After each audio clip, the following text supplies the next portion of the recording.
They say you don't know who someone really is until they think no one's watching. But what happens when the person they're mocking is watching everything, and recording it all in real time? This story takes place in a small city in the United States where tensions between police and the local community had been quietly simmering for years, the kind of place where polite racism never made the evening news, but everybody knew it existed, especially people like Nicole Carter. Nicole was 27, a rising tech entrepreneur, known by few outside of his industry but respected within it for building secure digital platforms that helped small businesses grow without needing big budgets or big names. On the surface he blended in. Hoodie, glasses, quiet demeanor. Nothing flashy. The kind of guy who held the elevator door and tipped his Uber driver. But on one particular night, none of that mattered. On that night, all that mattered to one officer was that Nicole was black in a nice car in the wrong neighborhood, or so they said. Nicole had just wrapped up a late-night client meeting across town. He was heading home in his brand-new Tesla, barely 2 weeks old. As he pulled up to a red light, a police cruiser appeared in his rearview mirror. No sirens. No lights. Just presence. At first, he didn't think much of it, until the cruiser stayed behind him for 4 more blocks. Then 5. Then 10. Nicole knew the game. He pulled into a gas station lot, a well-lit area with security cameras, because he'd been taught that visibility is safety. The second he parked, the flashing lights came on. He sighed, kept his hands on the wheel, and started recording on his phone, not openly, but with the dash-mounted camera synced to cloud storage, one of the many digital tools he designed himself. The officer, middle-aged, white, with a military buzz cut and too much attitude for midnight, approached the car with his hand already on his holster. "License and registration," he barked. "May I ask why I'm being stopped, officer?" Nicole asked calmly. The cop didn't answer. Instead, he leaned in, flashlight in Nicole's face. "This your car?" "Yes, sir. It's registered in my name." "A Tesla, huh? Fancy. Must be nice selling weed these days." Nicole blinked. "Excuse me?" "Step out of the vehicle," the cop ordered. Nicole complied. Hands visible. Voice steady. But inside his blood was boiling.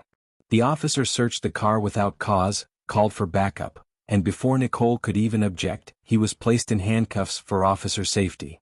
Another officer, quiet but complicit, stood by. No questions asked. They shoved Nicole into the back of the cruiser like he was some hardened criminal, and took him to the precinct for questioning. No charges. No explanation. Just humiliation.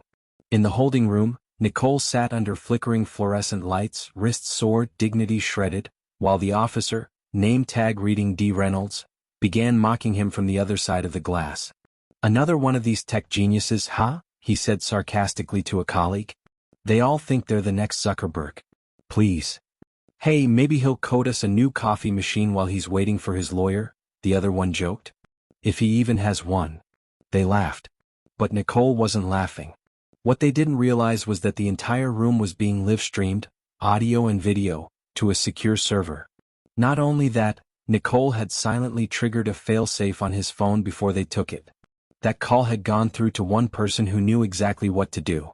Her name? Diane Carter. Nicole's mother. Retired federal judge. And the woman currently on the phone with the state attorney general. See, Diane may have left the bench, but she didn't leave the game. The moment she received the emergency ping, she activated Nicole's legal contingency protocol, something they'd set up after years of just-in-case talks. Because when you're black in America, especially successful and soft-spoken, you're always one assumption away from becoming a hashtag. Inside the precinct, Officer Reynolds kept running his mouth. He called Nicole a thug with Wi-Fi, joked about planting something if the body cam accidentally malfunctioned, and even impersonated what he thought Nicole sounded like, mocking his vocabulary and mimicking corporate speak. His partner chuckled, clearly uncomfortable but saying nothing. Then Reynolds leaned closer and said, "You're not special. You're not smart. You're just another punk who got lucky until tonight." Nicole stayed quiet. He just looked at the clock. The moment was coming. And right on cue the precinct phone rang. "Detective Reynolds," the front desk officer called. "You're needed up front. Urgent call. It's the Attorney General's office." Reynolds smirked. "Tell them I'll call back." They said, "It's regarding your detainee." They used his full name. And they sounded real serious. Suddenly the smirk faded. He left the room. Nicole sat alone, still cuffed. 30 seconds later, yelling erupted outside the door. Then silence. Then the door opened again, and a new voice entered the room. It wasn't Officer Reynolds. It wasn't the backup cop. It was a woman's voice. Calm, precise, and furious. "Mr. Carter?" she said, entering the room with a badge that read Federal Oversight Division. "You're coming with me now. You're free to go." She glanced at the camera in the room, still rolling. "And we're going to make sure the entire country sees what happened here tonight." Nicole rose slowly. "What about the officer?" The agent narrowed her eyes. "Oh, he's not going to be an officer much longer." But just as they left the room and stepped into the hallway, another man appeared, suited, sweating, panicked. "Wait," he called out. "There's been a development." The agent froze. "What kind of development?" He looked at Nicole, then back at her, then said something that changed everything. "You need to see the footage from the body cam, all of it." "We already have his footage," she said. "What's different?" The man swallowed hard. "There's something else. Something off. The camera caught more than we thought. And it's not just Reynolds." Nicole stared. "What do you mean?" The man glanced around. "It goes higher. Much higher than we realized." Don't forget to like, comment, and subscribe for more powerful stories that uplift Black voices and expose hidden truths. Nicole stood silent in the hallway, the sting of the cuffs still on his wrists, though they'd been removed minutes ago. His mind was racing. The federal agent beside him, Agent Morales, gave a nod to the man who had just interrupted them. His badge read Internal Investigations, Precinct 7. He was nervous, pale, and visibly shaken. "Follow me," he said to them both. "You need to see this now. I don't even think the chief knows yet." As they moved through the precinct, Nicole couldn't help but notice the shift in atmosphere. Officers who were laughing earlier were now quiet. Some wouldn't make eye contact. Others whispered into radios urgently. They were ushered into a secure monitoring room, glass walls, multiple monitors, blinking lights, and a tech officer typing rapidly. "Cue it up," the investigator ordered. "Full playback. Body cam from Reynolds. Start from the arrest stop." The footage played. There was Officer Reynolds pulling Nicole over. The insults. The flashlight to the face. The mocking. It was worse watching it from a third-person view. Nicole's heart clenched. His voice, so calm, so reasonable, sounded like someone trying to hold on to his humanity while being stripped of it in real time. Then the footage moved to the station holding room. This time it wasn't just the insults. Reynolds was heard saying something under his breath. "We got orders," he mumbled to the other cop. "He's one of the names." The other officer paused. "From Ascension?" Reynolds nodded. "Same list. They said to make it stick. Doesn't matter what it is. Just get him on the books." Agent Morales hit pause. "Rewind that," she said, her tone shifting. "What's Ascension?" The investigator didn't answer right away. "We don't know. Not officially. But it's not the first time it's come up." He clicked into another file, labeled Unauthorized Footage 004A. This one hadn't been processed yet. It had been flagged but not reviewed. The video began in a dimly lit office. Officer Reynolds was sitting at a desk with a laptop open. He wasn't alone. A man in a suit, mid-40s, clean-cut, Wall Street energy, was across from him. "You've got 3 more this quarter," the suited man said. "We're still behind on cleanup. Carter was flagged weeks ago. Why is he still out?" Reynolds shrugged. "He's got nothing on him. Clean record.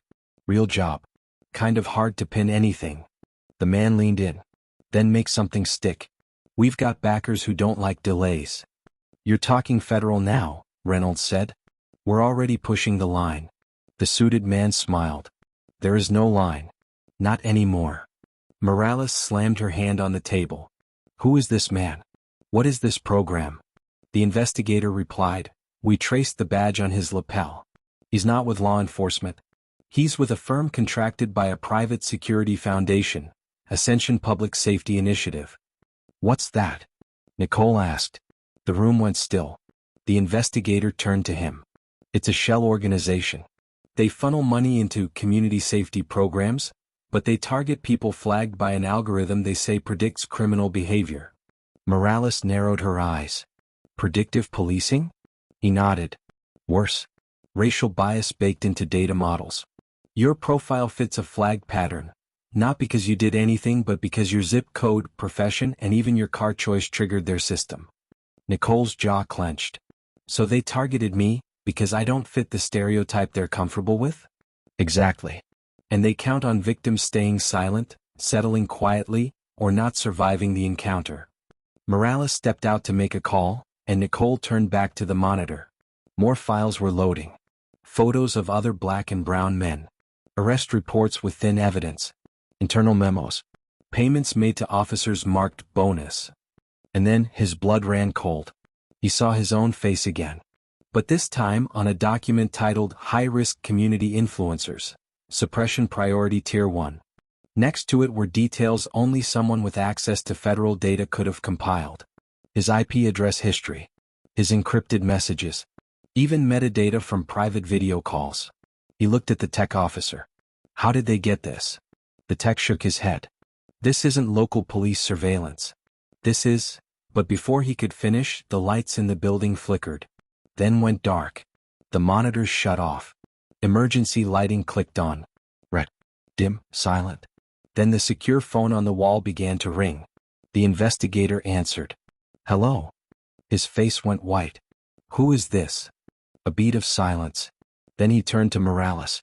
They know we've seen the files. The server's been wiped. Morales cursed and drew her phone. We need backup. Federal level. This is a coordinated breach. Suddenly, the front glass of the tech room shattered. A smoke canister rolled in. Everyone hit the floor. Alarms blared. Nicole's ears rang. Through the chaos, one thing was clear. Someone was trying to erase the evidence. And if they couldn't kill the story, they might try to kill the source. Through the haze, Morales grabbed Nicole's arm. We're not safe here, she shouted. We need to move. To where? He asked, coughing.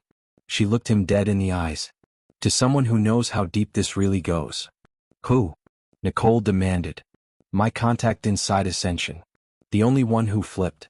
She's been waiting for this moment. The smoke thickened. Sirens outside. Shouts down the hallway. Morales pulled him toward the exit. And as they disappeared into the chaos, Nicole turned back one last time, to the monitor, where even through the glitching static, he could make out the next name on the suppression list. His best friend. Don't forget to like, comment, and subscribe for more powerful stories that uplift Black voices and expose hidden truths.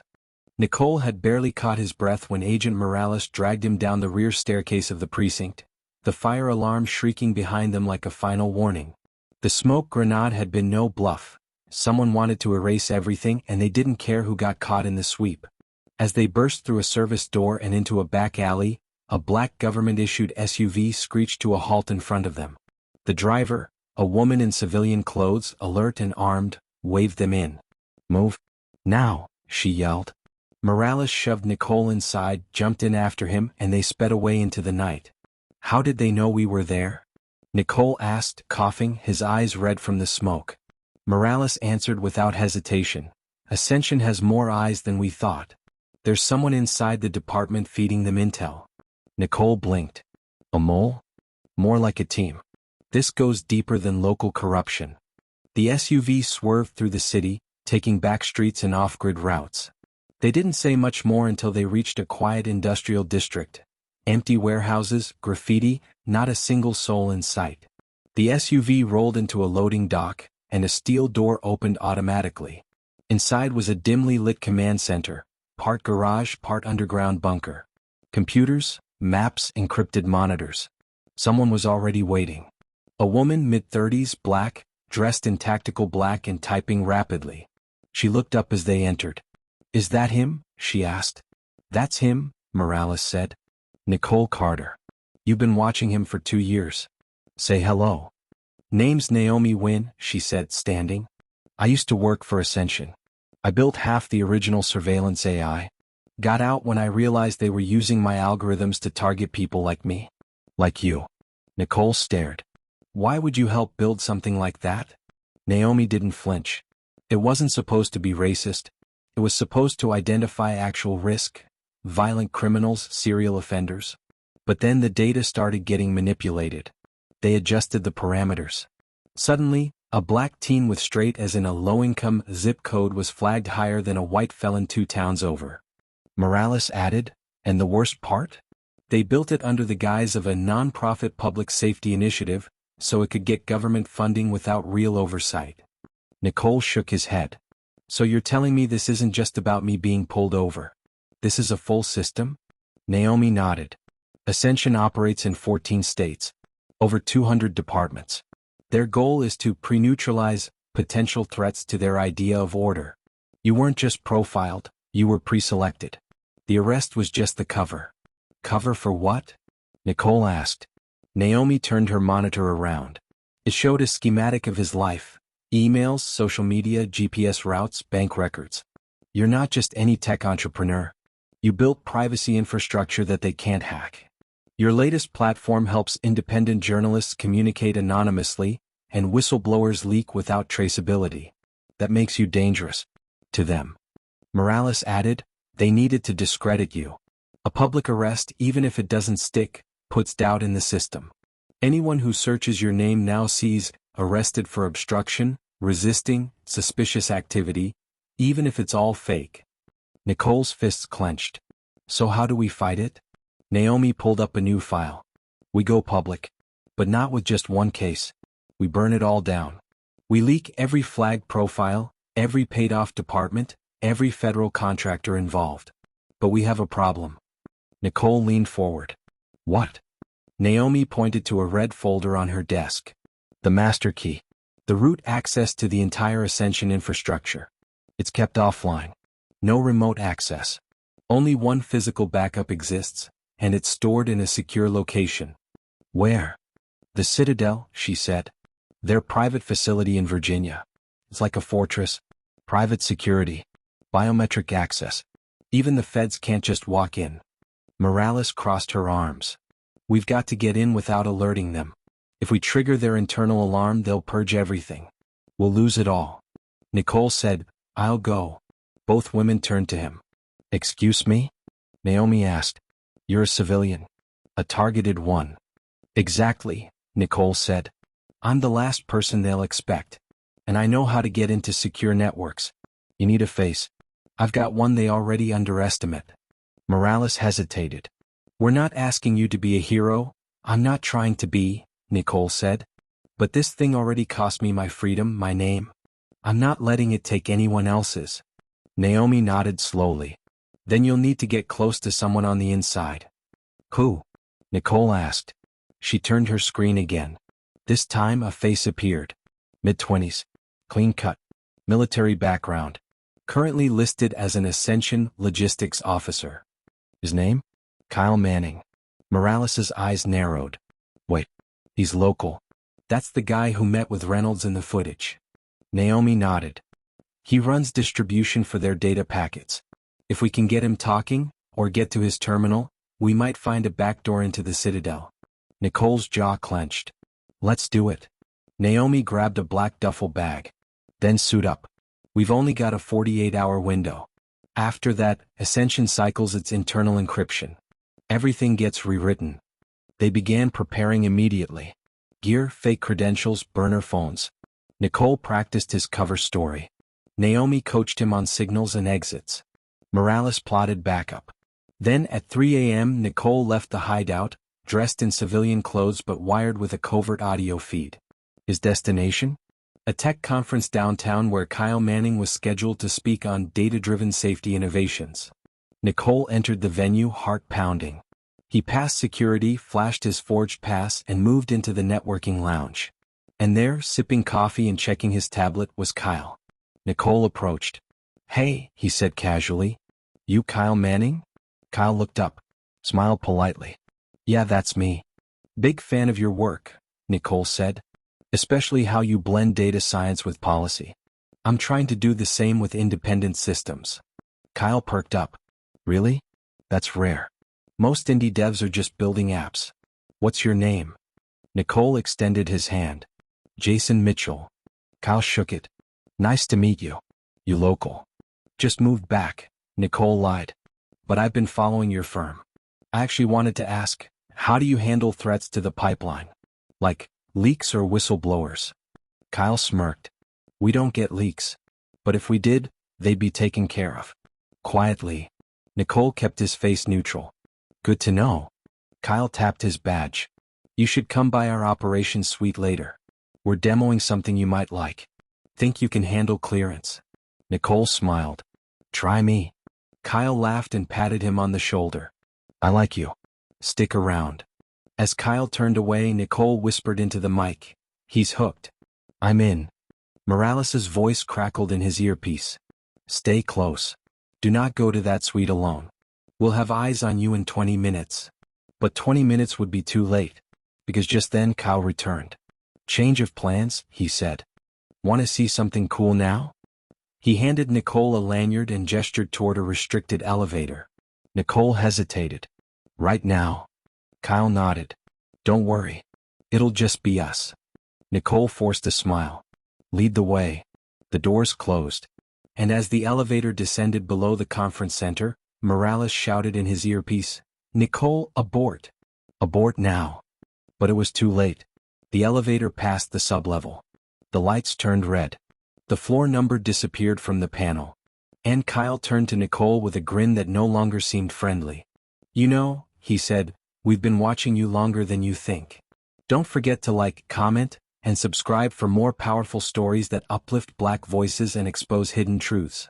The elevator doors slid shut behind them, the faint hum of the machinery barely masking the tension thickening in the air.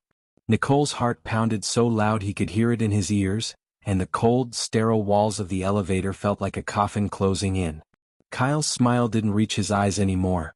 It was a mask, one that Nicole now knew was hiding something far more dangerous than just a smug executive's arrogance. You really thought this was some casual meet and greet? Kyle said quietly, his tone shifting. You're deep in waters you don't understand. Ascension doesn't just flag people for fun. We neutralize threats. Permanently if necessary. Nicole swallowed hard, trying to keep his voice steady. I'm not a threat. I'm just a man trying to clear his name. Kyle chuckled darkly. You're a lot more than that. You're a symbol now. And symbols are dangerous to us. The elevator came to a sudden stop, and the doors slid open to reveal a dimly lit corridor lined with biometric scanners and security cameras. Kyle led the way, his movements confident, while Nicole tried to memorize every detail. The sterile smell, the faint hum of servers behind reinforced walls, the distant echo of footsteps that seemed to be following them. Welcome to the heart of Ascension, Kyle said, pressing his palm to a scanner. The door slid open to reveal a vault-like room filled with banks of servers humming softly, the glow of LEDs illuminating rows of encrypted data drives. This, Kyle continued, is where all the data converges. Every profile, every algorithm, every secret. Nicole's eyes scanned the room, his mind racing. So, where's the master key? The backup Naomi mentioned? Kyle's smile returned, colder this time. Right here. He pointed to a sleek terminal in the center of the room. And lucky for you, I have the access codes. Suddenly, the room's lights flickered and an alarm blared. Red lights flashed. You've got company, Kyle said, his voice low. Security's inbound. Nicole realized the setup. This was a trap, not just for him but for Morales and Naomi too. You planned this? Nicole asked, disbelief rising. We planned everything, Kyle replied. You see, Ascension isn't just about control, it's about removing threats. People like you who think they can expose us. Kyle stepped closer, pulling out a hidden device and pressing a button. The terminal locked down. Nicole's earpiece crackled. Morales' voice came through frantic and strained. Nicole, you're compromised. Get out now. We've lost control of the backup files. They're erasing everything. Nicole's mind raced. How to turn the tables. His fingers flew over the terminal, trying to bypass security protocols. Kyle laughed. Cute. But the system's designed to detect unauthorized access instantly. Suddenly, a panel opened and two armed guards stepped in. Nicole backed against the server bank, searching for a way out. Then a flicker on one of the monitors caught his eye, a small blinking light on a vent grill. Could it be? He lunged, prying the vent cover off. Crawling in, he felt the cold metal against his skin, the air thick but breathable. Behind him, Kyle barked orders, but Nicole was already in the duct. The cramped crawlspace led him through the bowels of the facility. He heard distant shouts, gunshots, then the thud of footsteps racing after him. His phone buzzed silently in his pocket. He pulled it out, Naomi's number. "Nicole, you have to hold on." Her voice was urgent but calm. "We're mobilizing federal support.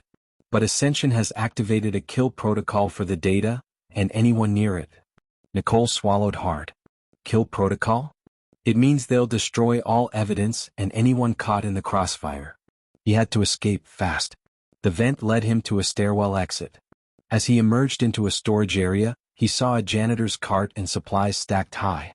He ducked behind a shelf, catching his breath, and pulled out the files Naomi had sent earlier, copies of the suppression list, financial ties, internal memos.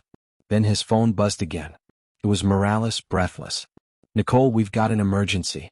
Ascension's CEO Maxwell Crane is flying in tonight. And he's bringing backup." Nicole's eyes widened. "Backup? What kind?" "Federal contractors.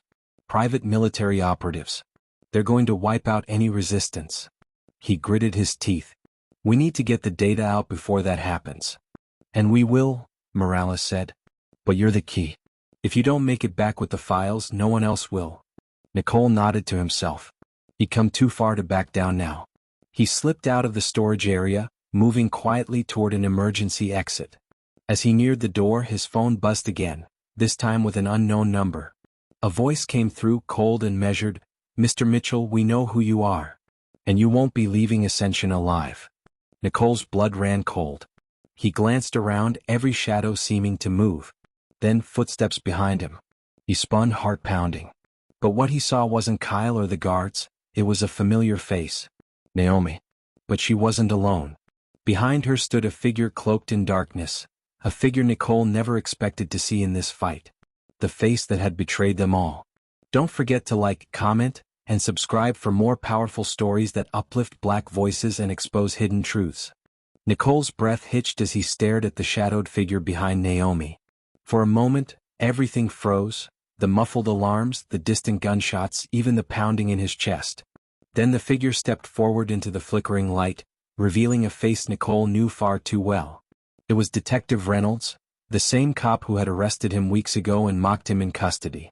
But this wasn't the smirking, arrogant man he remembered. This Reynolds was calm, cold, and unnervingly composed. "Surprised to see me?" Reynolds asked, voice low but steady. "You thought I was just a racist cop playing by the book? I was Ascension's inside man from the start." Nicole's mind reeled. You were working for them?" Naomi nodded grimly. "He was their mole, feeding intel, sabotaging investigations, even manipulating the arrest to scare you off." Reynolds turned to Nicole. "And you almost played right into our hands. But now this changes everything." "What do you mean?" Nicole demanded. "You're going to help us or you're going to be silenced," Reynolds said, pulling a pistol from his jacket. Time slowed as Nicole's instincts kicked in. He lunged toward Naomi, grabbing her arm. "Run," he shouted. Naomi hesitated, then bolted, dragging Nicole behind her. Bullets cracked through the air, shattering glass and pinging off metal walls. They dove into an adjacent room, a data center humming with servers, and slammed the door shut. Nicole fumbled with his phone, opening the secure app Naomi had installed. "We need to upload everything," he said. Naomi nodded, fingers flying over the screen. "If this gets out, Ascension falls." But Reynolds won't stop here. The upload bar crept higher, then stalled at 75%. "They've jammed the signal," Naomi said, eyes wide. Nicole peeked out the door crack. Reynolds and two guards were smashing their way closer. "We need another way." Naomi scanned the room. "There. Emergency comms." She dashed to a panel and punched in a code. Static filled the room as a crackling voice came through. "This is Agent Morales. Federal backup is en route. Hold your position." Nicole exhaled, relief washing over him. "You really pulled through." Morales's voice was grim. "Not yet. Reynolds isn't playing by the rules. He's calling in reinforcements too." The door shattered. Reynolds stepped in, gun raised. "Game over." Nicole stepped forward, hands raised. "Maybe. Or maybe you forgot one thing." "What's that?" Reynolds sneered. Nicole pulled out a small USB drive Naomi had slipped into his pocket earlier. "This contains everything, financial records, emails, contracts, even video footage proving Ascension CEO is complicit. Reynolds' eyes flicked to the drive, then back to Nicole. "You're bluffing." Nicole smiled grimly. "Try me." Suddenly, a squad of federal agents burst in, weapons drawn. Reynolds hesitated, then made a break for the exit. Nicole and Naomi exchanged a glance as the agents tackled Reynolds to the ground. The standoff was over. Weeks later, the fallout was seismic. Ascension's executives were indicted. Corrupt cops and officials exposed. The data leaks sparked national outrage, leading to policy reforms and calls for accountability in AI and surveillance use. Nicole's name was cleared. His work hailed as a beacon for privacy rights and justice. Yet, despite the victory, Nicole knew the battle wasn't over. Systems of power could corrupt anything, even good intentions. But he also knew that people like him, Naomi and Morales would keep fighting. Because truth, once ignited, could never be fully silenced. And in the end, justice was more than a goal, it was a relentless pursuit. No system is infallible, and even the most advanced technology can be manipulated to perpetuate injustice. But courage, persistence, and the pursuit of truth can shine a light in the darkest places. Standing up against corruption requires more than strength. It demands resilience, solidarity, and an unwavering commitment to fairness. In fighting injustice, we all hold the power to change the system from within. Don't forget to like, comment, and subscribe for more powerful stories that uplift Black voices and expose hidden truths.